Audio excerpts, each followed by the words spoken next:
Hi, welcome to MacGroup. All right, so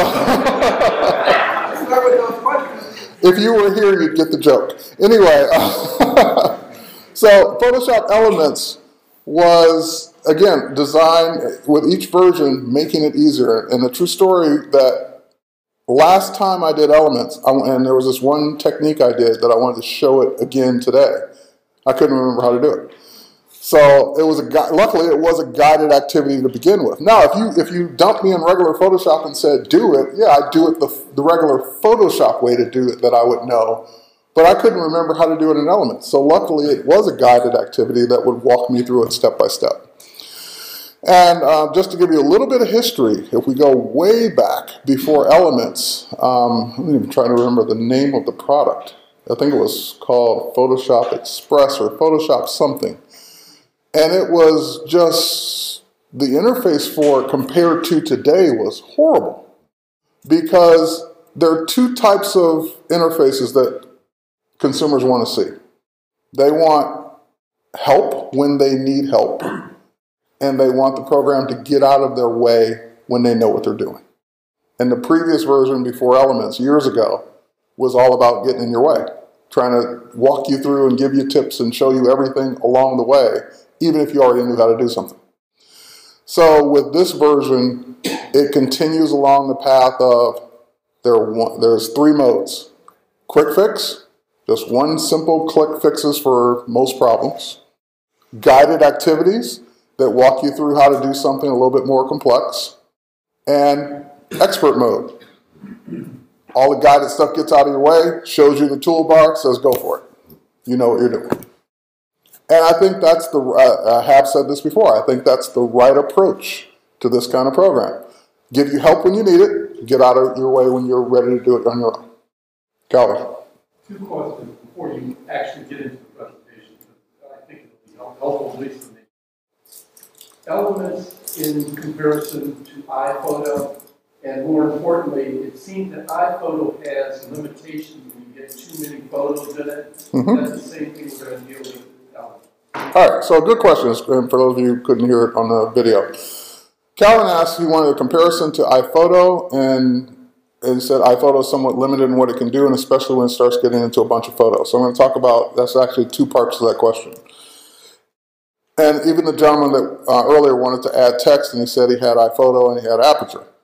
When you think about iPhoto, Aperture, and even Lightroom, all three of those are primarily geared towards organizing. That's their number one purpose. Editing is their secondary purpose. So iPhoto has some editing tools. Aperture has some adjustment tools. Lightroom has some adjustment tools. But that's not their primary goal. Their primary goal is organizing your photos. Photoshop's primary goal is editing your photos. And yes, it comes with an organizer, because for people that don't want to use iPhoto, we give you one to use. But its primary number one purpose is to edit your photos. The other thing that sets Photoshop apart from all the other applications we mentioned is that all the other applications we mentioned deal with one layer at a time, one background. There's no compositing. There's no combining two pictures together in iPhoto or in Aperture or in Lightroom, because that's not what those programs are geared for. So if you ever needed to take something from one photo and put it into another, you're dead in the water with all three of those, because that's not what they're for. That's what Photoshop's for. Okay, so now, and you will see examples of that as we go through. Now, speaking of organization, early versions of Elements came with Adobe Bridge. Like some of the, I think it was version 6 and before that, or whatever versions it was, came with Bridge. Bridge is our professional, I don't even call it an organizer, our professional file browser. It's for looking at a folder of images and seeing what's in there and adding metadata. It's really not consumer friendly. But on the PC side, we had this thing in Elements called the organizer. And in the last, now 3 versions on the Mac, we've also included the organizer. So now the organizer is cross-platform, And we no longer put bridge in Elements because it's been replaced with what it should have had all along, which is the organizer. So here's the way to think about the organizer. If you like iPhoto and your pictures are in iPhoto, never touch the Elements organizer, because you are already organizing your photos in one program. And you can just use iPhoto and use Elements to edit. Organizer in Elements is another organization tool. You don't need two. Pick one or the other. Pick iPhoto, Aperture, Lightroom, or Organizer. One of those. You don't need more than one. So you're deciding which one of these programs is going to house my collection of photos. And I don't really care which one you use. I know which one I'd like you to use. But if you said, hey, I'm comfortable with iPhoto, I've been putting my photos in iPhoto ever since I got my Mac and I'm happy with it, great, use iPhoto. You already know it, it's already there, it comes with your Mac, your photos are already there, why move them? Unless you're unhappy with iPhoto. Like Calvin said, he's running into limitations with the number of photos. If that's a conversation you want to have, then let's talk about Organizer. But if you're totally happy with managing your photos with iPhoto, keep using iPhoto. As a matter of fact, before we put the organizer in the box, we used to put works with iPhoto right stamped on the box because we wanted people to feel comfortable that they didn't have to change the way they were managing their photos. And you still don't. Now, let's say you want to have that conversation of using Organizer. What does Organizer do? It's basically Adobe's iPhoto. It lets you organize your pictures in albums, or we call them folders. It lets you find them. It lets you tag them. It lets you sort them. It lets you, the newest version now works with mapping, so you can see where your pictures were taken or add them to maps, so you can geotag your photos. But I haven't said a single thing that iPhoto doesn't do. So if you're, again, this is just another version of the organizer. Now, I think it's a stronger version because it is accustomed to dealing with lots of photos, and unlike iPhoto, at least I don't think iPhoto does this works with video too. So if you're capturing videos on those cameras, those videos come and get imported right in as well. And you can organize your videos alongside with your photos. And you can create slideshows that have videos and photos in them. So, organizers are organizers. Pick one. Terry, you can also change libraries, photo, and libraries. Yes, and you can do the same thing here. So right. that would take care of the problem. So he was giving you a suggestion. You can have multiple libraries for iPhoto if you're running into one library being too big. It just seems like as you put too many photos in iPhoto, the actual application appears to slow down. Well, I'm gonna give you a little bit of truth there. His comment was, it seems that when you put too many photos in iPhoto, the actual application starts to slow down. When you put too many photos in anything, it will slow down. People used to ask me all the time when Lightroom first came out, how many photos can it hold? And I would say, well, whatever number I give you, are you going to put that many in there? If I say 100,000, you're going to put 100,000 photos. If I say 500,000, you're going to put 500,000 photos in there? And if you are, you're crazy. Because whatever that limit is, you don't want to be anywhere near it in a single catalog, because it's just going to slow down. I don't care what application it is, and I don't care what computer you're running it on and how much RAM you have. Too many photos is going to make any application slow down. So think about organization as, do you need to see every photo you've ever taken for every single thing you've ever done in one place? And usually the answer is no. So I manage my photos in Lightroom. I have a catalog for family. I have a catalog for travel. I have a catalog for landscapes. I have a catalog for portraits. I have a catalog for all the different types of photography I do, so that all my photos aren't in one place. And especially my work photos have nothing to do with my family photos. Why would they be next to each other? So if you're going to organize, no matter what the tool is, organize. And that will eliminate problems of too many photos in any one application. Terry, I'm confused, and I'm wondering if you can explain the differences between folder, a catalog, a library, and an album. Okay. Luckily, some of those things are the same thing. So, a folder is a folder. So a folder is just like on your Mac, when you open up your hard drive and you put documents in it, and you put pictures in it, and you put whatever in it, that's a folder. It's a physical location on your hard drive. Most applications think that way. A catalog or library are the same thing, and that is the application's document. So you think when you create a Word document, you're creating a .docx file. When you create a Photoshop document, you're creating a .jpeg or .psd. When you're creating an iPhoto file, you're creating a library. When you're creating a Lightroom file, you're creating a catalog. So it's the document for that program. Albums and collections are synonymous with playlists in iTunes. So if you think of your iTunes library as holding all your music, you organize your music into playlists that you want to listen to. I don't want to listen to 50,000 songs at once. I want to listen to these 10. And you put those 10 in a playlist. I don't want to look at 50,000 photos at once. I put these 100 in an album, or I put these 100 in a collection. Make sense? Yep. So your catalog / library holds everything for what you've designated it for. And the albums along the side or collections along the side, whatever the application calls them, would be like your playlist or your groupings of those items that you want to see at one time. Okay. Yep. Just a quick sidebar, because I know you want to go elsewhere with this. In iPhoto, can you make more than one library? Yes.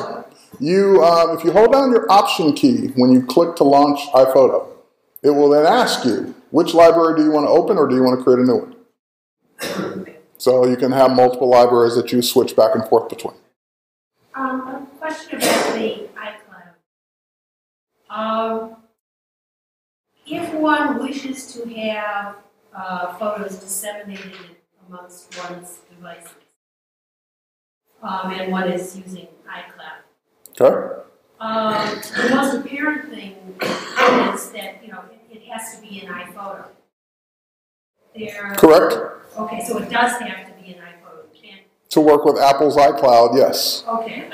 Or Aperture, but it has to be in one of Apple's programs for you to be able to see it via iCloud on multiple devices. Okay. Yes. It's sad that they won't let you just use a folder, but they don't. It has to be in iPhoto or Aperture. All right, let's go on and talk about,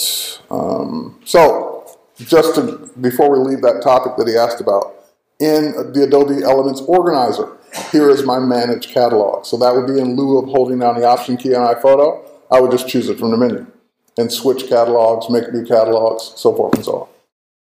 So, same thing as we just talked about.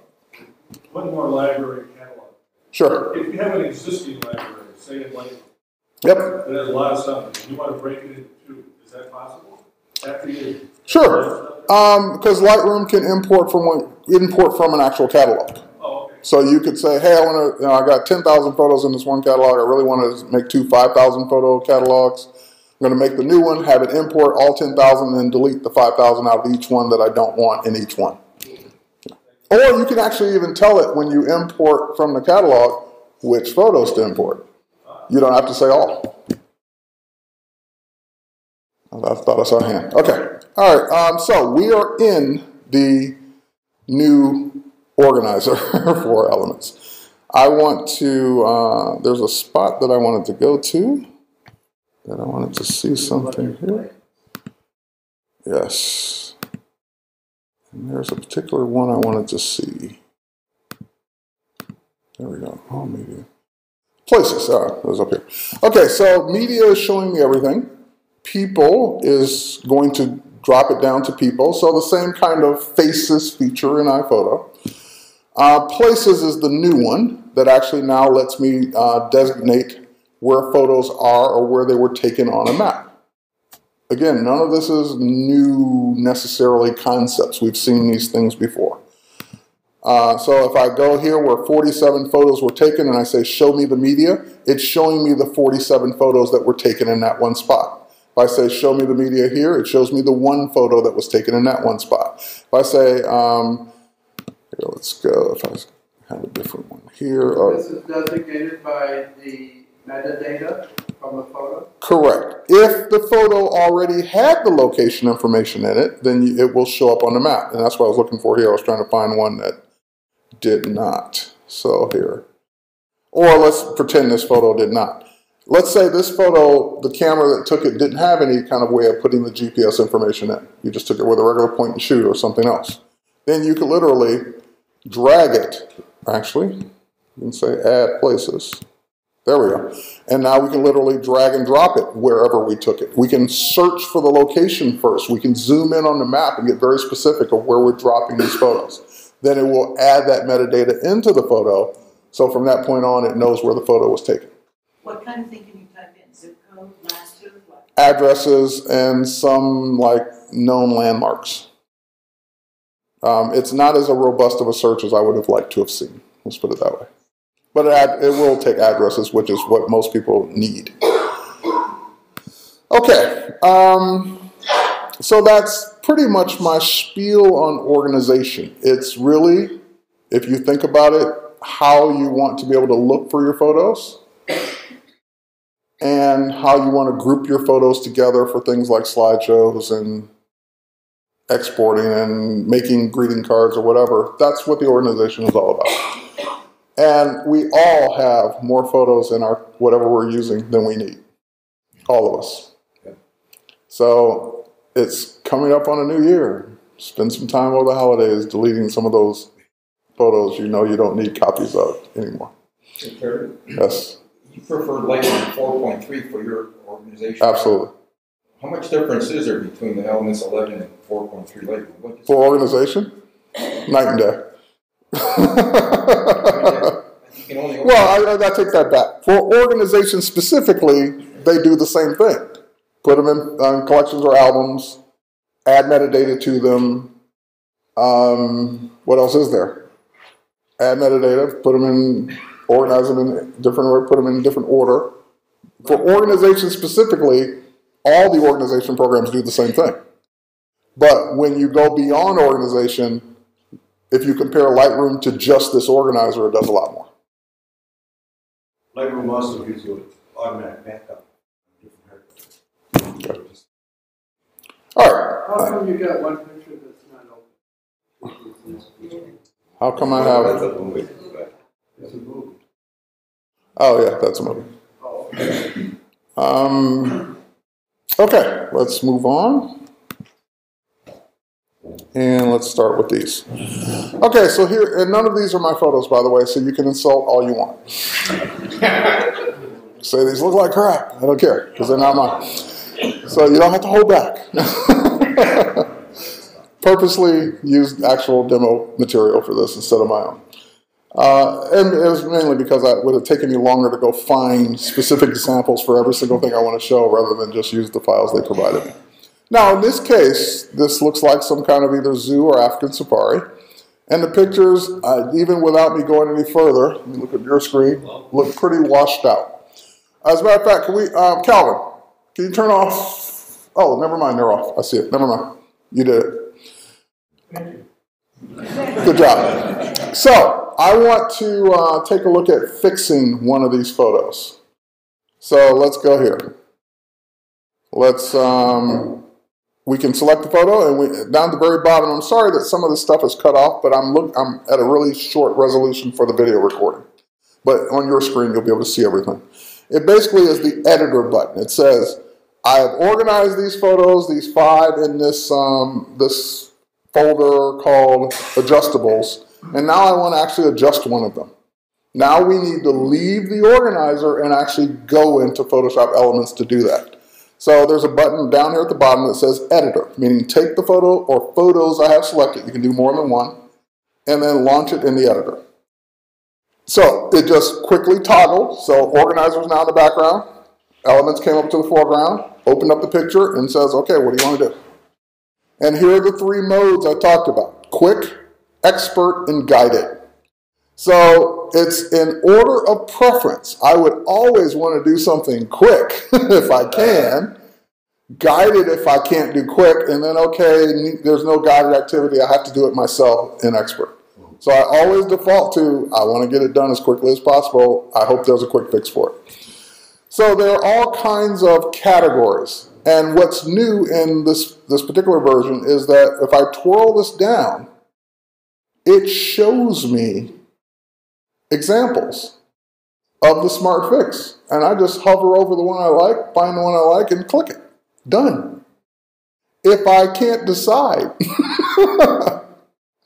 then I can say, I don't know which one's better. You do it for me. I just click the auto button and have it take its best shot at it. So that's a quick fix. If I wanted to, or smart fix in this case, if I wanted to adjust it further, I can adjust it further and kind of dial between them. Maybe I like that one a little bit better. That's it. Save it, close it, send it, ship it, do whatever you need to do to it. So that is, again, one example of a quick fix. Let's, and if I brought up the other 4 or 5 shots, it would do the same thing. Could you adjust the color right now? I could if I wanted to, sure. I can go to color. Yeah, let's do green. And if it looks too green, I could hover over one until I find the kind of shading I want, or I could say auto and see what it does. It toned it down a bit. And there are multiple undos, and this is where the consumer brain kicks in versus the Photoshop brain. Photoshop, when you press undo, Command Z, goes back 1. And it then toggles back and forth. Because you're an expert, you're supposed to know that you can hold down Command Option Z and step back multiple steps. Right? But as a consumer, you're not going to even want to think that way. You're just going to hit Command Z, Command Z, Command Z, Command Z, all the way back. Like you do in every other program. So consumer friendly versus you're an expert, you know what you're doing. So I can then go back and try other smart fixes until I'm happy. So any one of these, it's not you can only do one fix at a time. You can go through each one of these and adjust whatever you want. If you think the picture is still, even after the smart fix is too bright, too dark, too whatever, you can adjust the exposure to your heart's content. If you don't like the levels, you can go in and, again, adjust the levels. This would be more like contrast. I'm even surprised they use the word levels. We can go in, and someone asked me about the color already. If I like the color to be a little bit less green, I can adjust it to be less green. And I can even drag the slider, again, until I get it to be the color that I want, which for me would be right about there on my screen. I don't know what it looks like on yours. Actually, not bad. Okay, so these are the smart fixes. Quickly click one thing to fix a photo that was underexposed, overexposed, bad color, bad this, bad that, quick fix. Now, that set of things right there is where the other organizers pretty much stop. iPhoto's got similar things. It can do a smart whatever and a quick tap here and a quick fix there, but that's it. Lightroom's got sliding adjustments and adjusters to adjust the photo, adjust the overall tonality, or use a brush to brush in specific areas. But that's pretty much it. So when you want to go beyond those things, that's where Elements comes in. So let's close this one. And by the way, you can also, I sometimes forget to show this. All the other programs show you what you've done. But maybe you want to see how far you've gone. So you can do a before and after to show the original versus the new one. And it makes you feel better about yourself and what you just did. Ooh, look at what I did. I made it look that much better. All right, so let's close this. Let's head back to the organizer, which it automatically took me back to the organizer. I just closed the document. So again, thinking about what a consumer would want to do, I want to get back to my photos. All right, next, I want to do some guided edits. And I think I'm going to want to find in here. Thought it was in here. This is where I'm looking at someone else's organization, so bear with me for a minute.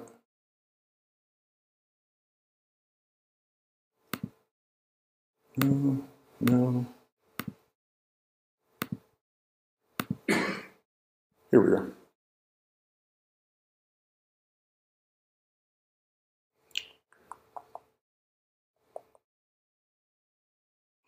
Just trying to find the one photo I want to use. There she is. Which one? We'll use this one. All right, so we're going to open up this one in the editor. And now we're going to switch over to Guided. So the Guided column fills up a lot more. These are a lot more kinds of things you can do. And now they're broken up into different categories. So you have touch-ups, which is similar to what we were doing, but you have more options. You have photo effects, which is brand new, and we're going to take a look at some of those. And you have photo play, which we're definitely going to take a look at some of these as well. So lots of guided activities. Now, for those of you who are new to Elements, you're saying, what's a guided activity? Well, I want to create a high key effect to this. So I'm going to click on high key. And it shows me an example. So that's the before and after. And then it walks me through it step by step. The first thing it asks me is, do you want it in color or black and white? I want it black and white. Okay, cool. Do you want to add a diffuse glow? Yeah, why not? There's the diffuse glow. You're done. It guided you through everything that it needs to do to make that effect. If you were in regular Photoshop, you could have achieved the same thing, but you would have had to do every single step and know how to do every single step yourself. So there's nothing I'm doing here that full Photoshop can't do. It's just this is doing it for me. All right, so I can cancel it. And I can say, give me a high key effect. Maybe I want to try it in color this time. And add the diffuse glow. I think I like the black and white one better, but you get the idea. If we were to say done, we would be taken back to the photo, which is now finished. We get the same ability to do the before and after. And we can also save it at this point. And your saves go back to the organizer non-destructively. So if you ever wanted to get back to the original photo in the organizer, it will be stacked underneath the one we just did. So you can get back and say, oh, God, what was I thinking? I shouldn't have done that effect. Let me try it again. What would be the purpose of before and after vertical versus a horizontal? It depends on your screen resolution. Mine is more of a wide resolution. I want to see them side by side. So if I had done it this way, it would be doing it that way. No. Before and after of how they look on your screen. And let's do after only. Okay, so here, let's close this. Let's save it. It's going to ask me where to save it. I'll save it to the same spot as the other one. And now there's my stacking to show me my original and the one I've edited. So I can always get back to that original photo. And guess what? iPhoto does the exact same thing. It always has. If you did an edit, even outside of iPhoto, it would always save a copy of the original in case you ever wanted to get back to it. So let's say one day I decide after using Elements, I'm going to take off my training wheels and move up to full-fledged Photoshop. Yep. That picture that you just altered. Yep. If I import it in Photoshop, does it have all the layers and all this stuff in it? Read it automatically, or is that just a flat JPEG? Maybe. Question was, he wants someday, may want to move up to full Photoshop. And this edit we just did maybe 6 months ago. Well, when he opens this in Photoshop, what will be there? Will it be all the layers and everything that this did? Or will it be a flattened file, basically? And it depends on the activity. Some activities will flatten it after it's done and won't give you layers, and some do. So the answer is yes or no or maybe. It depends on the file. I'm assuming that this is database driven. If you were to eliminate the original, would every single a version of the original also disappear? No. His question was, if I were to like go do something weird, like delete the original, would the other versions still be there? Yes, because it's actually saving separate files. So if I go delete one of them, then it's probably going to screw up the database because it's going to be saying looking for something that isn't there anymore. But the other ones should still be there because they are separate files. When it creates the duplicates, is that adding to your hard drive and each one of those? So if I had thousands of pictures that I edited, now I have thousands of You know why? Consumers will go out and spend $100 on a bigger hard drive in a heartbeat rather than try and deal with deleting the originals. Pros, it doesn't, like Photoshop won't do that for you. Photoshop says, okay, you change your original, you're done. You knew what you were doing. But consumers want that protection. They want to be able to always be able to get back, even if it means buying a bigger hard drive. Okay, next. Oh, let's do one of the building ones now. I thought this was all non-destructive, just in the thumbnails, until you apply it. That's Lightroom. Oh. We actually are making changes to the files in this case. We're making new files. Thank you. Yep. All right, let's take one of these scenes here. I'm going to open it up in the editor. And let's see, can I twirl this down? Yes. Can I make this a little bigger? Yes. All right, one of the new effects, and some of this you will recognize from Photoshop CS6 or Photoshop CS5. In this case, it's actually something from CS6. In CS6, we introduced 3 or 4 new blur gallery filters. One of them is tilt shift, and that one just happened to make its way into Photoshop Elements 11. So if I do tilt shift, it first kind of shows me what it is before, after. So before, all of the scene is in focus. After, the clouds are out of focus, the buildings are still in focus. So it's shifting the blur in a direction. Now, I say step by step. Well, yes, add it. So it adds the effect. And it just defaults it to the blur being on top with the non-blurry part being at the bottom. I can now modify the area of focus. So I'm going to click that. And then it's basically saying, if I read it, it would say click and drag which way you want that to go. So I'm going left to right now. So the buildings on the left are in focus, the buildings on the right aren't. Oh, I want to do a little bit more this way. Or I want to do it all the way across, that way. So I can pick and choose how much blur I want to apply and in what direction I want to apply it in just by dragging, you just look at it from dragging from in focus to out of focus, whatever direction you want to go in. So if I wanted the sky to be in focus and the buildings not to be for whatever reason, then I can do that. I would never do that, but I could.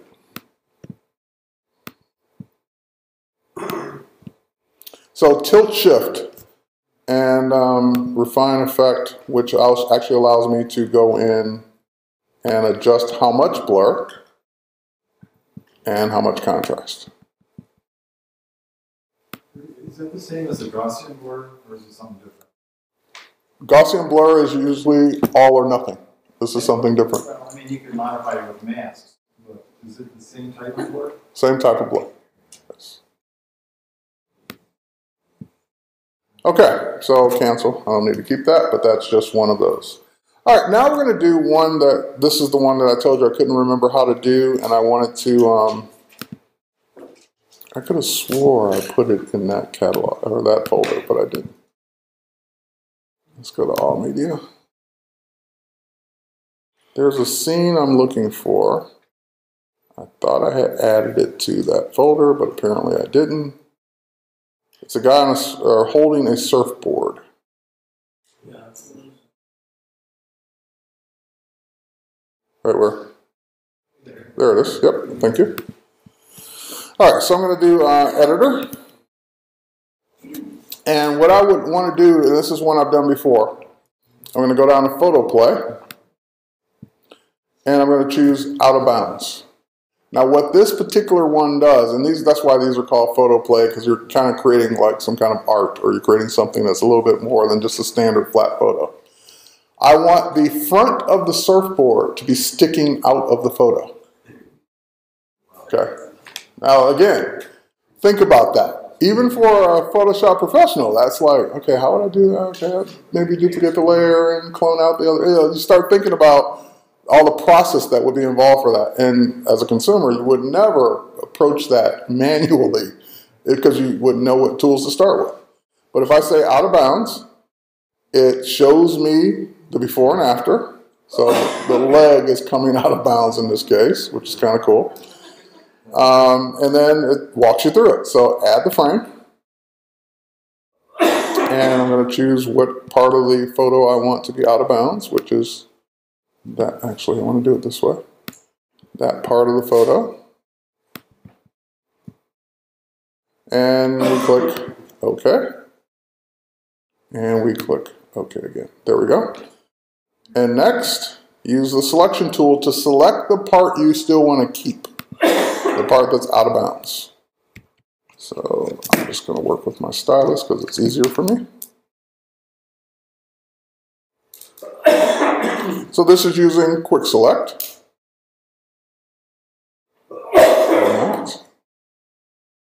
And it doesn't matter if it's getting some of this because this is already in the shot. It doesn't matter. You're really just trying to get the part that's outside.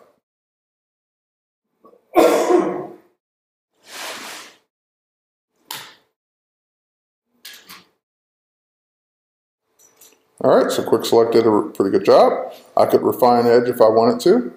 And then I do the out of bounds effect. There it is.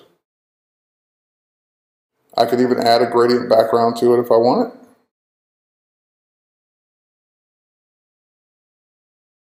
it. And even change the gradient to something horrible. Yeah, let's not do that. Ooh, that might be okay if it's going the other way.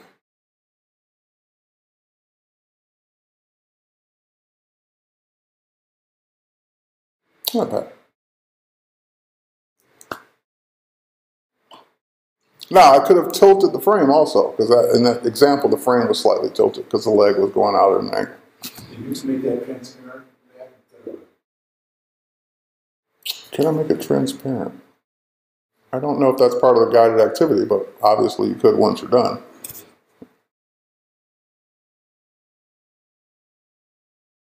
Sir, for printing that, you print, say, a 5x7 of the whole thing? Sure. Well, it wouldn't make sense to not do the whole thing, because then you're cutting off the surfboard. Yeah, so this whole thing becomes your new image.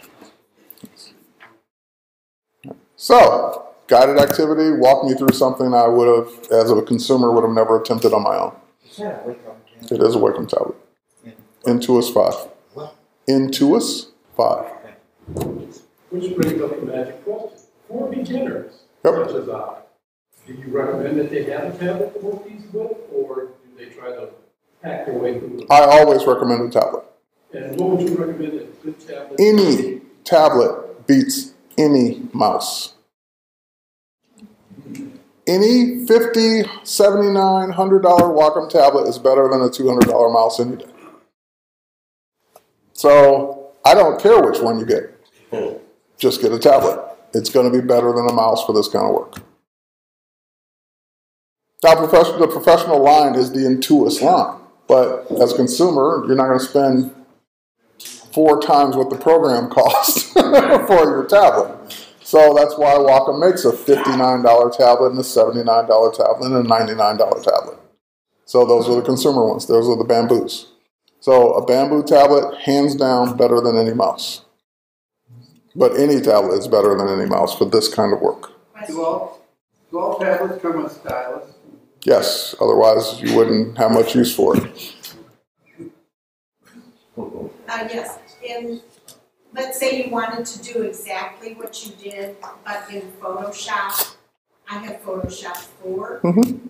And like just speaking about it rather than showing us. I would have duplicated the layer. I would have, because then it's adding a frame behind it. Yeah, I would have duplicated the layer a couple of times. On the middle one that's sandwiched in between, I would have cropped it to add the frame. I would have then had to clone away the space around the surfboard on the top layer. And on the bottom layer, I'd either just get rid of it or, yeah, I'd probably just get rid of it. I wouldn't need it anymore. And then put the drop shadow on the middle layer or the bottom layer at that point. Yeah, it can be done. It just wouldn't be as fast. Okay, moving along. This is the people always get a kick out of these, so we're going to do these next. Yes, sir. That surfboard picture had something in the upper left-hand corner. Yep. How did that disappear? Because when I did the selection, I only selected the surfboard. Okay. Had I selected that little piece up there too, that would still be there as well. If I wanted to just get rid of that, is there a way to do that in Elements? Yes, you could clone it out using the expert mode. I don't think there's a guided activity for removing a specific thing in there, but yes, you can absolutely do it. There isn't really a whole lot that you can't do. It's just a matter of knowing how. The guided activities in the quick mode do most of the common things that people want to do. But then when you get into things like what you're talking about, I seem to remember there is a guided activity for removing part of a photo. But if not, it would just, then you'd have to go into expert mode and use one of the tools to do it. But absolutely, it can be done. Okay, next, let's take a look at an old favorite, two old favorites, panoramas. Now, we're at a stage now where this feature is almost not going to be useful much longer because our cameras can do it. The iPhone has a great panorama feature. Just hold it and pan the room and you've got a panorama, or pan the scene. But the old-fashioned way, a few years ago, you'd take multiple pictures and have the program stitch them together to make your nice wide scene. So if you could think back that far, we're going to actually do one of those now. So we have these two scenes, and I'm going to just open them in. Actually, and now, this is the other thing too. Rather than open it in the editor and then find what I want to do, the organizer also knows some things. So for example, if you can say edit in, but this isn't one of the things it knows. Okay, so sometimes there will be a choice under the menu in the organizer to do the thing you want to do, and it will take you, oh, here it is, Photomerge, I thought there was. So Photomerge Panorama is in the organizer as a menu choice. That means rather than me wasting time opening it and then having to go find it, I just find it here, and then it will take me to the organizer and get me all set up ready to do it. I mean, take me into Elements to get me all ready and set up to do it. So in this case, this part I don't think is intuitive because you're wondering why can't I click OK right now? Because even though it took me over there, I still have to click one button first, add the open photos. So those are the two photos that it brought over, and now I added them. Now I can click OK. And you could change any of the options, but I like auto when auto can work, so I try auto first. And it's just doing its thing. It's looking at the two pictures, lining up the overlap, which they were even on opposite sides. And this is my favorite part, because this is using content-aware technology originally introduced in CS5. Do you want to automatically fill in these blank areas where you didn't have any photo? Yes.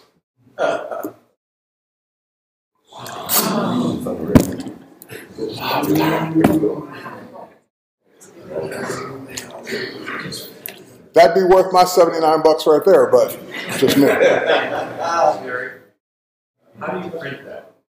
How do you print that? You print it as a panorama. Are there any photos? Sure. Mpix.com will print it as a panorama for you. Costco will do it even as a canvas for you. I have a nice long canvas of a waterfall hanging up in one of my rooms.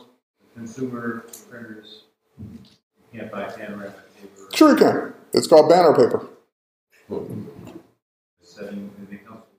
It depends on the software at that point and the driver as to whether or not it will accept a custom paper size that wide or that long to be able to print it. So at that point, I can't speak for all consumer printers. I can't speak for all consumer applications, but I know I have printed with an Epson old stylus R1800 long photos like that. Or long documents, actually. They could have been photos, but they weren't. Material? Now, the hardest part, though, is going to be finding photo paper on a roll like that. So, as I started to say, none of these photos are mine. It's not even, it doesn't even overlap, does it? I mean, the image, the two, is it missing something? Well, that's why there was that bow in the middle. It's missing a lot. Yeah, and it filled it in nicely. So no, these are not my photos. All right, let's take it up a notch. Buildings, that's easy. What about people? Now in this case, we're not trying to create a panorama of people because these are the same people. But these are kids that weren't looking. In each shot, there was a kid that wasn't looking. I know that never happens to you. Yes, it does. Because you never photograph kids. But if you photograph kids, it's liable to happen to you at some point. So instead of Photomerge Panorama, we do Photomerge Group Shot. Because that's what it is. It's a group shot. It's a group of people. Go back. Don't select the photos, and then when you go up there, does it still offer you that choice? Thank you. Grayed out because you don't have anything selected. I would have been disappointed had it not done that. All right. So now it's saying, okay, I'm going to use this as your source photo. And it's assuming, because you could have 3 or 4 photos. So it doesn't know that you only have 2. Or it could know. But in this case, it's saying, you got this photo with the girl looking that way. And in this photo, she's looking the right way, but the other girl's looking the wrong way. So drag that one over. So now, if you were to read the steps on the right-hand side, it's basically saying, take your pencil tool and drag a photo, blah, blah, blah, photo merge, use a pencil tool and source photos, draw outline, here, blah, blah. Okay, so it is saying over here, do this.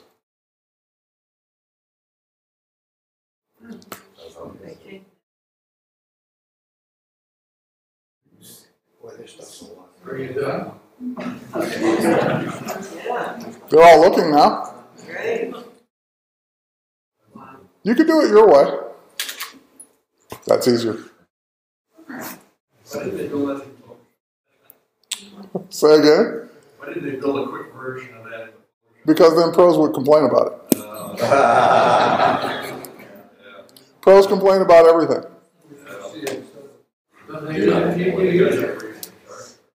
They'd still complain that it was there.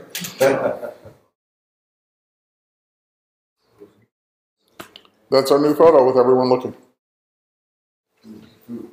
Would you be able to do that with dissimilar background? How dissimilar? Well, yeah, but then you're gonna, what you feed it is what you're gonna get. So and also think about the concept. You're trying to fix a group of the same scene. Why would the background be different for one than the other if you shot them at the same time?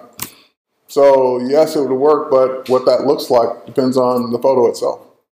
Would you magnify that? So you can see the area where the What is the difference between this one and the faces one relative to these 2 pictures? There were 2 choices. There was one about group and one about faces. What about faces? Let's go back and look. I apologize, before you get off this picture. Oh, I'm in the wrong photo, yes. The girl for me, the girl on the left-hand side, the one wearing the blue blouse. Okay, this one? Shoulder, no, the other. This one? Lighter blue, yes. Or darker. This one? Yeah, her shoulder, right above the shoulder seems flat. Is that? Probably because I didn't select that spot. That's her hair standing on her shoulder. That's her hair, or I didn't do that spot well. So here's the original. I see. Actually, no, that's not the original. That's... What am I looking at? Maybe two. Okay. There's the original. Perfect, it's right here. So yeah, you saw her hair on that other one. Yeah. All right. So back and now to answer the question. So edit, photo merge, faces. Oh, so this is combining two faces of the same person, or two different faces onto one. So that's the difference. So for example, if we take the girl here and we, who do I want to mess up? Let's do that. Yeah, it's just taking a face over, but you would be doing it with two different people. So putting somebody else's Face on someone else's head. So this is, not going to achieve that effect because they're the same people. And they're in the same spot. So it would be take two portraits, single people, and do faces to put one face on someone else's body. Because consumers always want to do that for some reason. What about adding a fourth person to that? Are you doing this and we have these layers? Say there's a person missing and you got them somewhere you want to. Okay, so good question. If there was a person missing and I shot them on the same background, then I'd use the same feature. I'd have them stand where they would have been, like so we're in front of that A on the chalkboard. Yeah. I'd have them stand there, use this exact same feature and bring them in. But if they weren't, if they're like totally different photo, totally different location, totally different something else, then the guided activity is not going to work for this. I'll just have to clone them in expert mode. Because the lighting would be from a different. Everything's different at that point. Right. Color balance being. Okay. Now we're going to go into expert mode.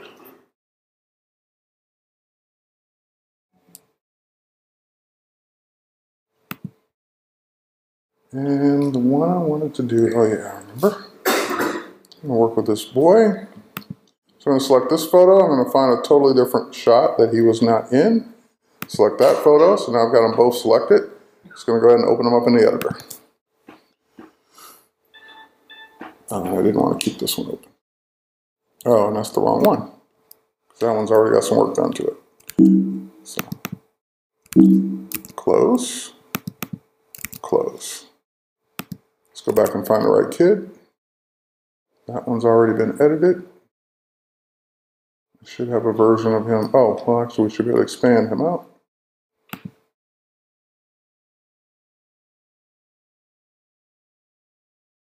I don't want that one because her pants are in the way. I thought I had a version of that kid that was not. There it is. Is that it? Or is that the one I did first? Here, let's see. Yeah, that one's already done. I want to do one that's not done already. All right, we have to pick a different kid. All right. It's you. And this is the one I originally wanted to do the high key effect on.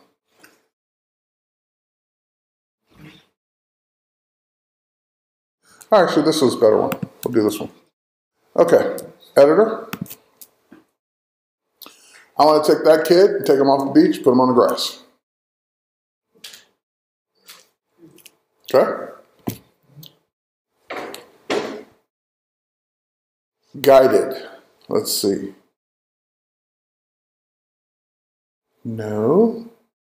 No. No. Oh, darn. There isn't a take this person and put them on a different background guided activity. So we go to expert mode. All right. So we open up the grass because that's our background. We drag the kid onto it. So now the kid is on a different layer. Oops. Even though it won't let me move it for some reason. That's weird. All right, yeah, the kid's on a different background.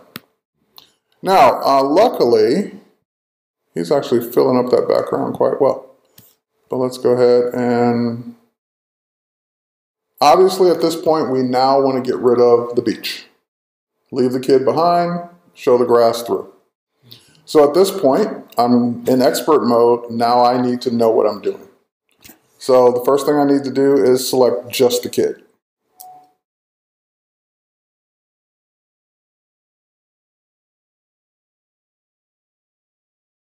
So using Quick Select,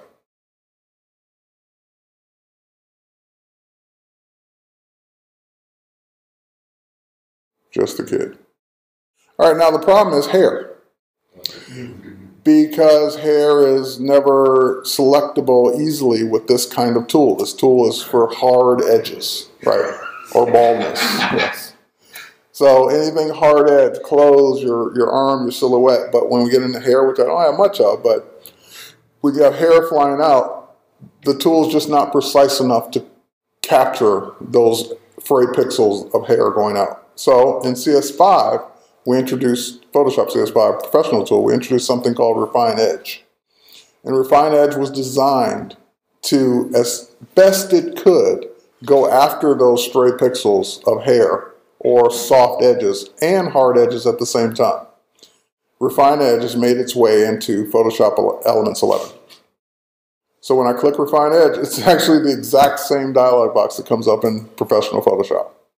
So at this point, I can choose how I want to see it. So I want to see it on layers. I want to see it the way it looks like on the grass. Now I can tell, I knew he had a little bit more hair coming over here on this side. So I'm going to zoom in.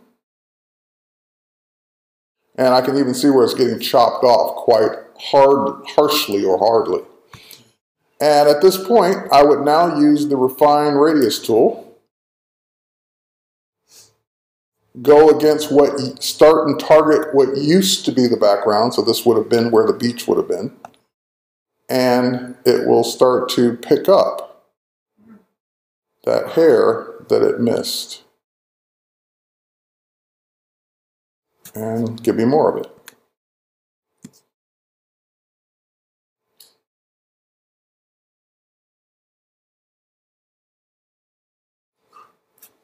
When you go over it, it's the part where you can see the sky through the hill, Right. And again, we're going to adjust the radius of that. So we get more of it. Smaller radius. There we go. And maybe a little bit more. And then you can actually do a little shift edge as well. There was nothing in that spot before. What do you mean? That's the way the photo looked. Oh, yeah, down here. Yeah, I know. I was just trying to get those last little hairs that are sticking out right there. Okay, and at this point, I can either output this to just the selection, make a new selection based on this, which then I'd have to invert the selection and delete the background, or it's just easier to say, give me a new layer based on what I just did, and that will be our completed photo. Is the key to this when you said first target, it used to be the background? Because I don't have a lot of, it's consistent. Yes, you always put the plus sign on what would have been the background of the other photo. Never heard that. Okay, so that was compositing quickly two photos from another. Now, if we got into, we're going to add type. I didn't forget, we're going to add type. And we're going to also, let me go back to the organizer for a minute. And what was the photo? We used the surfboard guy, that was right. I want to show you something while we're in expert mode, if I can find the surfboard again. If you see it, let me know. There it is, okay. So, let's edit this in the organizer as well. I mean, edit this in the program as well. So, the guy was asking, well, what about this stuff up here? What if I wanted to take that out? Well, we could do it a couple of different ways. Let's see, I can't remember if this had, I can't remember if this had a particular feature I'm looking for. Hang on for a second. Because I know we started putting some of the content-aware fill stuff in here as well. I just couldn't remember if we had done it separately. Let's see. Let's say I select that. Select a little bit more of that. And if I delete, no, that doesn't do content-aware fill. All right, my bad. All right, so at this point, I would probably reach for my clone stamp tool, make my brush bigger, hold down my Option or Alt key to select some of the other sky here, and then just clone that away.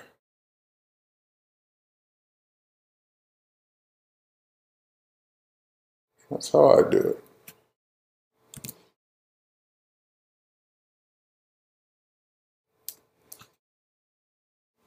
So, at this point in expert mode, I'm using the same tools that I would use in the full version, but this requires you to know more.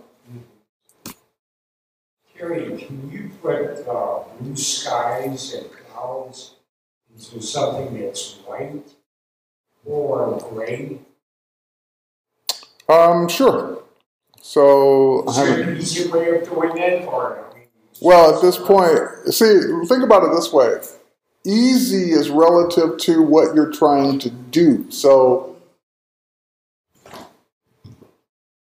yes, it's easy to use the same tool I just used, but will it look right? That depends on the two photos. How about putting those blue skies and cloud on that board? That's where I was headed with that. Okay. So, for example, we've got this. If I wanted to now put that sky in this background. Right. Well, first of all, I'd want to select this area so that I'm not accidentally putting sky on the boy. So I would do this first.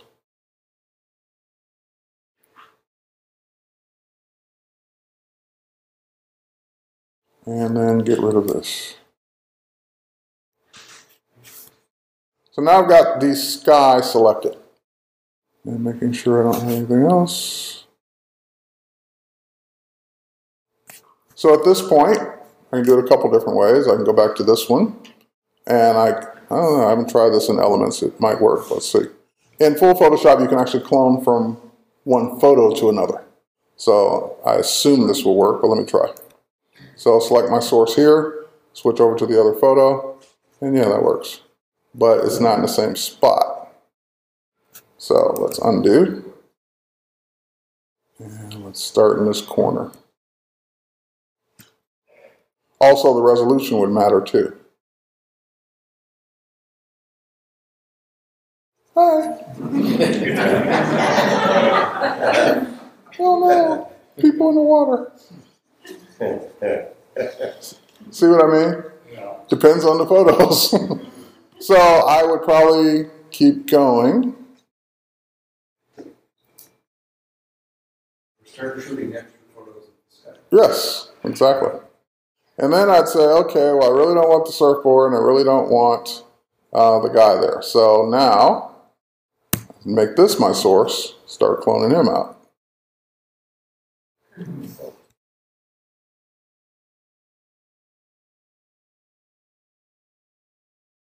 And I don't want the, whatever that is in the water. Nope, too close on that side.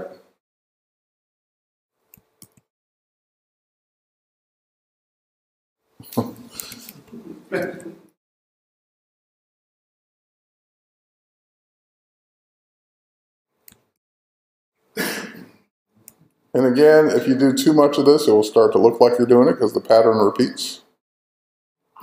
So you'd have to go find some fresh area from somewhere, maybe the other, go back to the original photo. Keep getting the kid's hand. Keep wanting to give him fingers on that side. So Terry, why do you choose not to use the view the layers? Or I'm on a totally different photo. I mean, with no layers panel. Have I needed it yet? Well, you could, if you kept, if you clone on a separate layer, you could say just copy from that layer or not, and the layer below, etc., to avoid certain things. Okay, do it that way. I mean, just why? In editing mode, looks like you'd be working with the layers. You can. But now you're adding complexity to his question because that's not what he asked. So he didn't ask all the ways you can do it. He just said, could it be done? So I showed him a quick, simple way of doing it. Yes, I could add layers. I can select layers. I could have copied the photo over there. I could have copied and pasted the sky, and I could have done it 50 different ways. But I just showed him a quick, easy way that most people can understand. Okay. Does that answer your question? Yes. Thank you. And you would take your time and zoom in under the ear and do a better job, and under the arm and under the sweater and do a better job. And yes, you can work with layers, you can work with all kinds of other options. All right. And now, there's one other thing I'm going to show that I usually tend to forget to show in my Elements demo, or I run out of time, and I did make a note of it. When you've done whatever it is you're going to do to your photo, so in this case, we put this boy on a totally different, oh, that was his original scene. So we put him on a totally different scene here. We put a sky on his original scene that's different. And this is the original surfer, so we can close him. At this point, if you now wanted to simply print it, well, obviously go up to File and print to your printer. If you got a photo printer, photo paper, away you go. But if you wanted to now send it out to have something maybe a little bit more elaborate done to it, there is a Create menu. So you have your 3 editing modes, Quick, Guided, and Edit, Expert, I mean. And then you have the Create, which is all the other stuff that you can do with your finished photo. So create photo prints. Oops, sorry. Local printer, picture package, contact sheet. Shutterfly is integrated in as our partner for Photoshop Elements 11, so you can send it right to Shutterfly directly from Elements and have them. I'm going back to them. I'm starting with printing. Okay, so local printer, picture package, contact sheet, or Shutterfly for printing. And if we go back up, or cancel this actually, and go back up, photo book. So and it's going to want to make me say, I don't care, we'll save it. So now we could take multiple photos and actually build a book from this, just like iPhoto. So you can build a book, whatever size, whatever template you want to use, drag and drop the photos, build your pages, so forth and so on. Okay, so that's all built in. Next, greeting card. And again, different templates. These are all coming from the various online services, in this case Shutterfly, that we're using. And pick the template you want, add the photos to it, and away you go. Photo calendar, same concept. Pick the calendar style you want, add your pictures for each month that you want. And let me see something here, I don't think. There is one unique feature to iPhoto, and this is why to this day I still use iPhoto to do my calendars. iPhoto, as far as I've seen, at least it was first, I don't know if anyone else is doing it yet, they were the only ones that allowed you to actually put a photo on a specific day. So I put photos of people on their birthdays on that day as opposed to just their name. And I haven't yet to see any other calendar printing service let you put photos on the actual days. They do it all up top, you know, any way you want, 5 pictures, 6 pictures, overlapping, all that, but never on the actual calendar itself. So iPhoto is my calendar printer. And Photo Collage, which allows you to make a collage of your photos in a specific print size and then print the collage. Another thing you can do, someone asked about doing the panorama. Yep. I've sometimes done, I'll order a 20 by 30 print, but like 10 by 30 is a panorama, and then another panorama, or maybe 2 other prints. Ah, that's a good way to think about it. So if you didn't hear that, that was a great idea. I would have never thought of doing it. I thought you were going to say you cut it down. So if you have like Costco is where I get a lot of things printed. They don't do panoramas in the store, but they do 20 by 30s in the store. So you could do let's say a 10 by 30 panorama. Do 2 of them and then just cut it. That way you're getting 2 panoramas for the price of one 20 by 30 sheet, which is $10 at Costco. Good idea, thank you. CD jacket, DVD jacket, CD labels. Do you have to print such a kind of paper? Depends on what you're going to do Or with are you it. printing on a CD? You're printing on whatever you print on. Right, So if you can print on the CD, print on the CD. If you're printing on a piece of paper, you're going to stick it in the jewel case, piece of paper. No one recommends labels these days because they cause more problems than it's worth. And we mean sticking a label on the actual CD or DVD. Yep. Does the CD case choice or CD jacket, does it give you an option to put the names like songs? It doesn't do that automatically because this is not for songs, it's for photos. iTunes already does that.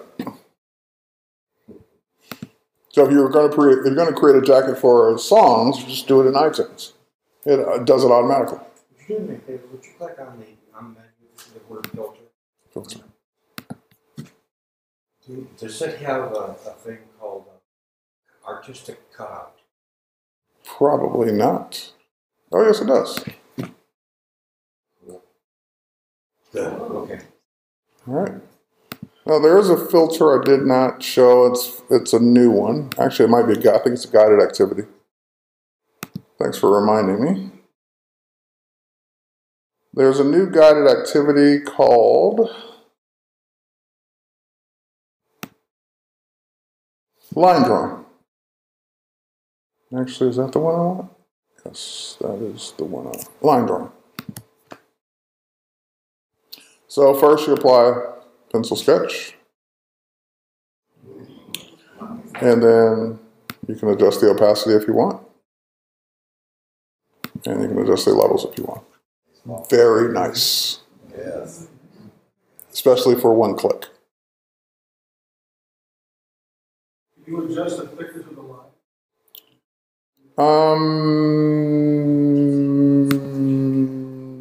No, I don't think so. Here, let me cancel out of that. That medium, like charcoal pencil, one on. Yeah, it's on or off at this point. But look at that. It's really cool.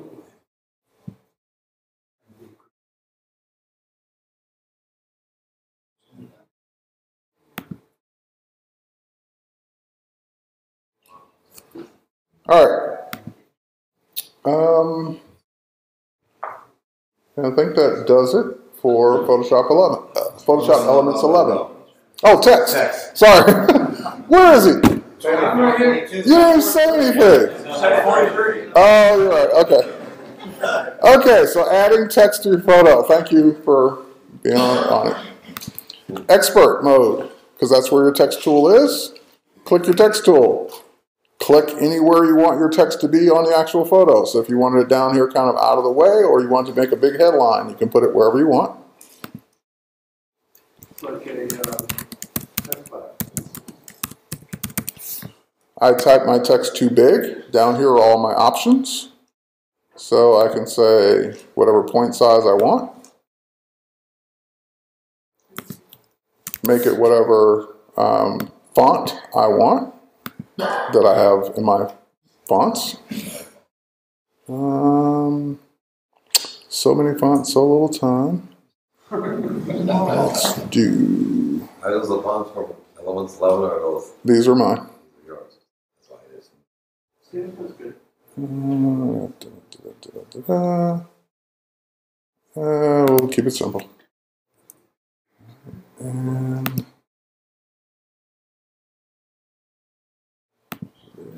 all right, and we can also choose a color. So if we go here to color, oh, they really simplified that. Okay. Nice big swatches there.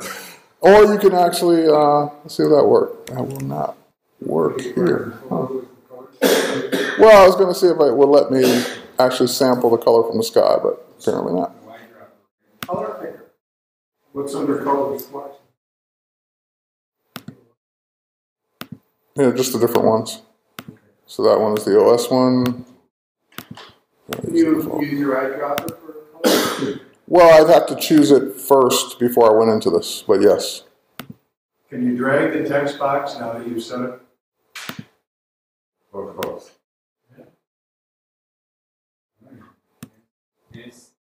Although I don't know why mine won't stay. Snap to Oh, now it's staying. There we go. Yes, you can. Can you save that if you were going to say, use a watermark for your photos, to copy and paste on a regular basis?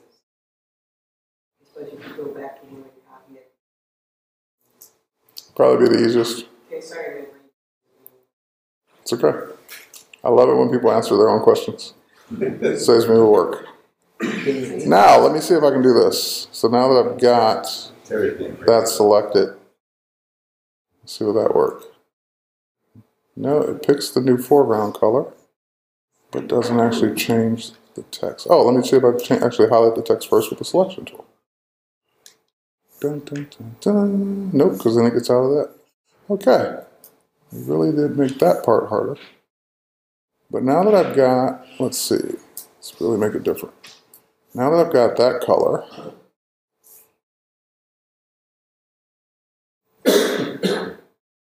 Can you distort the font so that like you make it the text in a ball so it looks like he's bouncing a ball? okay, that worked. Can you what now? Instead of a straight line, have the text distorted in the shape of a ball. So it looks like he's bouncing a ball that says veto. Oh, let's see. Okay, we got our text layer. Let's see, under effects, we can't do it that way. It would be warp text in Photoshop, and I'm not sure if that is here, at least not as an option in Elements. Let me check.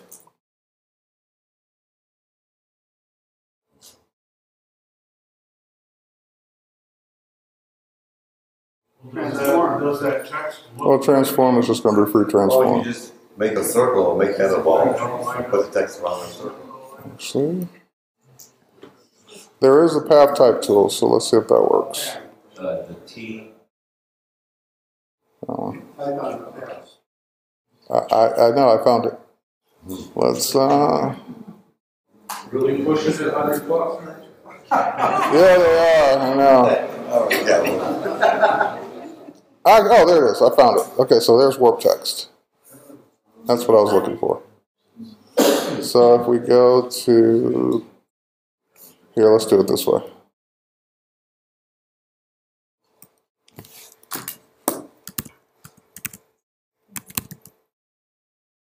All right.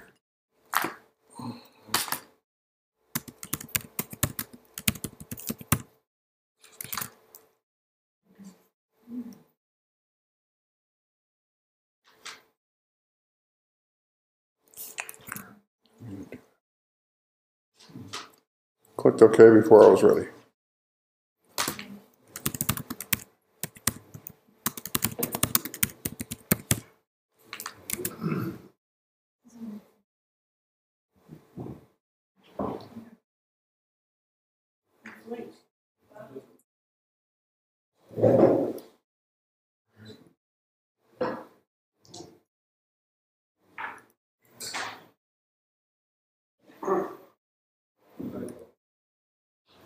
Happy now? Is that what you wanted?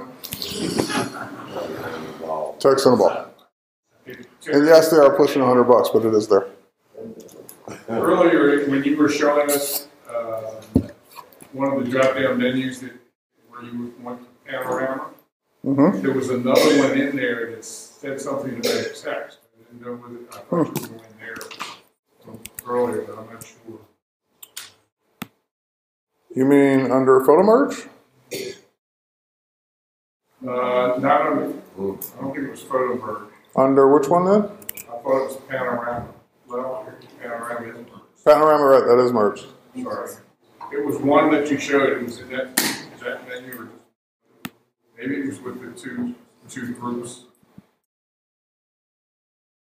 What menu did you use for the two groups of kids? Photomerge. Photomerge, okay. Yeah. My mistake. No problem. All right, so it's automatically putting your type on layers, just like Photoshop does. It's automatically letting you, if you want, you can delete a layer, turn a layer on and off. So maybe he wants to print some of his photos first without the text, and then turn the text on and print the photos with the text. So you have that option. You can always go back and edit your text because this is live editable text. So at any point, you go back, change what this says. And away you go.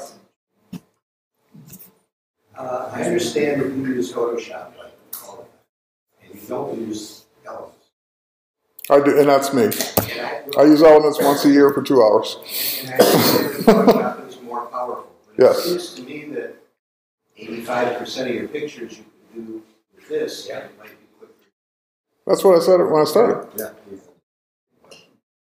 It's exactly what I said. It's just you don't bother to use it. Well, because here's the thing. When it's time to do that 15%, I'm ready to do that 15% right then and there, and I don't want to think, oh, I'm in Elements. I got to switch over to this tool I haven't used now for 85% of my time and figure out where it is in that tool. I'd rather be in the tool that just does it all. And come here when there's something I want to do, and maybe I'm being lazy about it, or this will just do it faster, and I'll just do that one thing faster here. So I approach it the other way. I'd rather be in a program that I know I don't have any limits, and that I'm used to, versus having to get used to this and knowing that I can't do everything I want to do. And there are also tools that I use every day that aren't in here. I noticed you had dust and scratches as one of the tools. How good is it? Dust and scratches is the same filter it's always been in Photoshop since day one. Has not changed. So it is literally for picking up and removing dust and scratches. It basically blurs them out.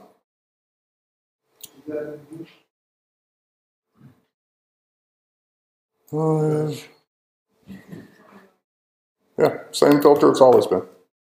Yeah, can't do it on tight though. Or you could, but you wouldn't want to. You have to talk about raw conversion What about it? in Elements. What about it? It's the same Adobe Camera Raw. Oh, okay. Same interface. Same Adobe Camera Raw. 7.3 just came out the other day, and it updated my Elements as well. Can you increase the canvas size? Can you increase the canvas size? Absolutely. Cool.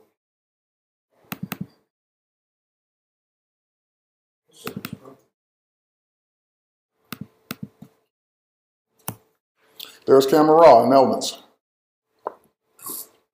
Oh, okay, so it doesn't have as many tabs, or not tabs. No. No, he means tabs over here. You're right, it does not have as many. But it has the ones people will most likely use. If you were to put a percentage on what Elements has in relation to Photoshop, would you say 60, 70% of Photoshop, 80%? Of the entire program? And are we talking extended? No, just straight. Standard Photoshop versus Elements, what percentage of features and tools are in Elements that are in standard Photoshop? Probably slightly over 50%, maybe 60.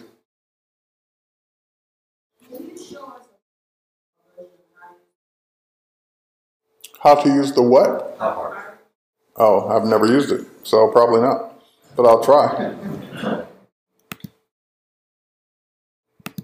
What would be the most important things that Photoshop is supposed to Elements? CMYK. Well, CMYK, there are tools that aren't there, there are filters that aren't there, the list goes on. So when I say 60% of the stuff is in Elements that isn't in Photoshop, that means 45% isn't. But then we say 85% of what people use every day is there. Those are two different things. So the $100 program is not a direct replacement to the $600 or $800 program one-to-one for features. That would be silly. We don't do that. But for what everyone in this room, most of the people, I'd say 85% of the people in this room do day to day, it would be a replacement. So that's the answer. And you said pop art. Got it.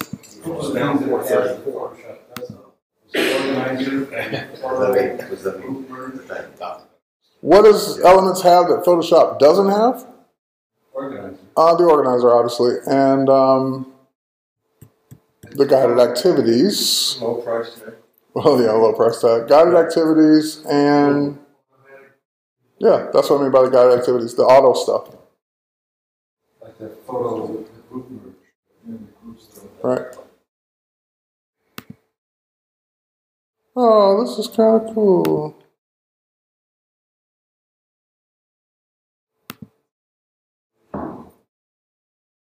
Oh, I never used that before.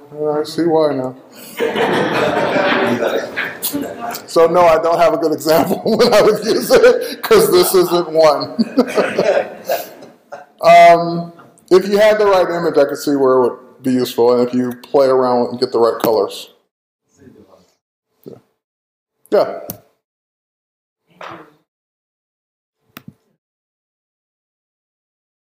I just noticed earlier another filter I didn't know was there was depth of field. What can you show us with videos with elements? I don't really have anything set up to show. I would rather do another demo on video because I'm just not prepared at all to show video. I haven't even looked at it. Yes, ma'am. The pencil tool that you used earlier, that was really beautiful effect. Well, okay, go on. It looked like a pencil drawing. Yes. Is there anything like that in Photoshop CS4? Well, CS4 has a filter called, what is it called? No, that's not the one I'm thinking about. There's one that I use all the time to do a similar effect. And I cannot, Find Edges, that's it. What is it? Find Edges does a similar effect. That's the one. I was surprised that you said CS4.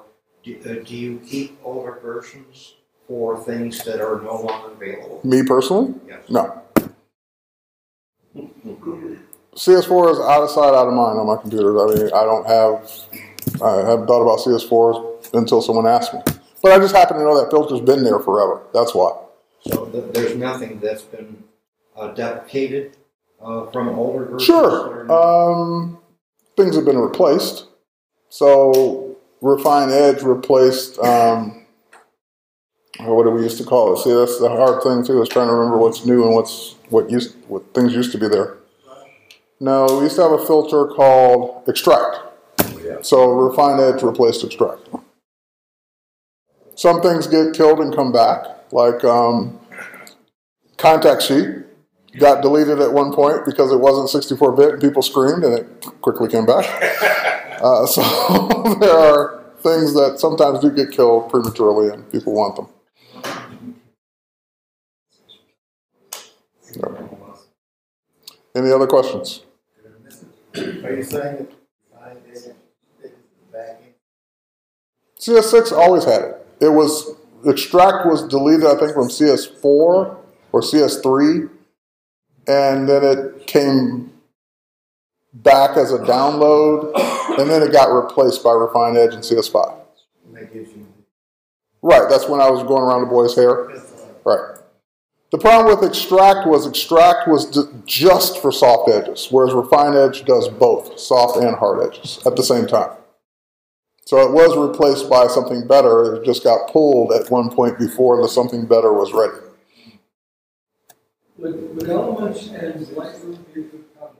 Would Elements and Lightroom be a good combination? I get asked that by photographers all the time, especially ones that spend more time in Lightroom than they do in Photoshop, and the answer is yes. Absolutely. $500. About $500 a year. That should be to your advantage. I'd be losing the $500. Now, think about that. It takes a lot for, I work for Adobe. I get benefits from you buying more of our expensive stuff than our cheaper stuff. But how many times have I told you today that Elements for a lot of you would be better than paying for a full Photoshop? I've said that numerous times today. I'm saying it on the video right now. So we make Elements for a reason. There's a market for it. And there's a market that will never buy full Photoshop. Ever. No way. So for those people, Elements is a great solution. Then that would just muddy the waters. Because the Creative Cloud is for professionals. And then that creates a mess. Because professionals are professionals and they don't want to see consumer stuff or consumers in their professional realm.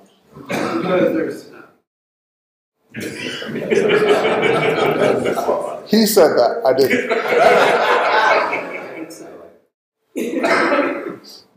So yeah, the professionals tend to not want to mix up things in their professional space. They get annoyed even when we add one-click things into the professional tools. You're taking away my craft. And I always say, well, you can keep doing it manually if you want. Go back to the darkroom and tell. Okay. You're preaching to the choir. No autofocus. Right. You would think the professionals would be happy to save their time. You would think. They're also the first ones to get buy extra presets and plugins. Yeah, I know. But they would never admit that that's what they actually use day in and day out.